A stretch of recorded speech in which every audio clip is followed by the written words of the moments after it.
बिस्मिल्लाहिर्रहमानिर्रहीम। अस्सलाम वालेकुम। कुरान मजीद में कौम लूत का जिक्र 17 मरतबा आया है। कौम लूत का मस्कन शहर सदूम और अमूरा था, जो बैर मुर्दार के साहिल पर वाक़या था, और कुरैश मक्का अपने शाम के सफ़र में बराबर इसी रास्ते से आते जाते थे। ये इलाका 5 अच्छे बड़े शहरों पर मुश्तमिल था, जिनके नाम सदूम, अमूरा, उदमा, सुबीम और सुगरा थे। इनके मजमूए को कुरान करीम ने मुतफ़िक़ा और मुतफ़क़ात के अल्फाज में कई जगह बयान फरमाया है। सदूम उन शहरों का दारुल हुकूमत और मरकज़ समझा जाता था।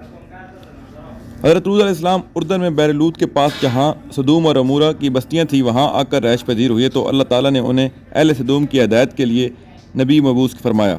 यहाँ के बशिंदे फवाश और बहुत से गुनाहों में मुब्तला थे। दुनिया की कोई ऐसी बुराई नहीं थी जो उनमें मौजूद ना हो। ये दुनिया की सरकश और बद अखलाक कौम थी। इन सब बुराइयों के साथ ये कौम एक खबीस अमल की मौजद भी थी। वो ये कि वो अपनी नफ्सियाती ख्वाहिशात पूरी करने के लिए औरतों की बजाय लड़कों से इख्तलात रखते थे। दुनिया की कौमों में इस अमल का अब तक कोई रवाज ना था। यही वो बदबख्त कौम थी जिसने इस नापाक अमल को शुरू किया था, और इससे भी ज़्यादा बेहयाई ये थी कि वो अपनी इस बदकिरदारी को ऐब नहीं समझते थे, बल्कि खुलम खुला फ़ख्र के साथ इसको करते रहते थे। इन हालात में हज़रत लूत अलैहिस्सलाम ने इस कौम को इनकी बेहयाइयों और बुराइयों पर मुलामत की और शराफत और तहारत की ज़िंदगी की रग़बत दिलाई। हर मुमकिन तरीके से नरमी और प्यार से इन्हें समझाया और नसीहतें की, और पिछली कौमों की बदअमालियों के नतायज और उन पर आए हुए अज़ाबात बताकर इबरत दिलाई, लेकिन उन पर कोई असर नहीं हुआ, बल्कि उल्टा तंज करते हुए ये कहने लगे, ये बड़े पाक बाज लोग हैं, इनको अपनी बस्ती से निकाल दो। और हर बार समझाने के बाद ये कहने लगे, हम तो नहीं मानते, अगर तू सच्चा है तो हम पर अल्लाह का अज़ाब ले आ। इधर ये हो रहा था, और दूसरी जानब हज़रत इब्राहीम अलैहिस्सलाम के पास अल्लाह के फ़रिश्ते इंसानी शक्ल में आए। हज़रत इब्राहीम अलैहिस्सलाम ने उन्हें मेहमान समझकर उनकी तवाज़ो करनी चाहिए, लेकिन उन्होंने खाना खाने से इनकार कर दिया। ये देखकर हज़रत इब्राहीम अलैहिस्सलाम समझे कि ये कोई दुश्मन है जो हस्ब दस्तूर खाने से इनकार कर रहा है, और परेशान हो गए। तो मेहमान ने कहा, आप घबराएं नहीं, हम अल्लाह के फ़रिश्ते हैं, आपके लिए बेटे की बशारत लाए हैं और कौम लूत की तबाही के लिए भेजे गए हैं।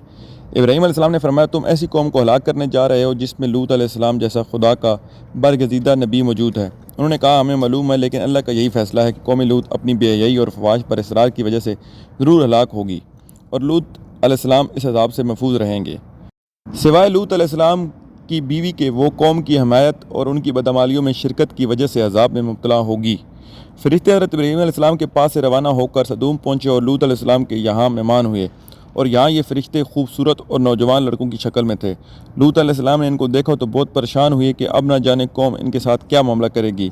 अब वो इसी परेशानी में थे कि कौम को ख़बर हो गई, और लूत अलैहिस्सलाम के मकान पर चढ़ गए और मुतालबा करने लगे कि इनको हमारे हवाले कर दो। लूत अलैहिस्सलाम ने इन्हें बहुत समझाया, लेकिन वो न माने, तो उन्होंने सख्त परेशानी में कहा, काश मैं किसी मजबूत सहारे की हमायत हासिल कर सकता।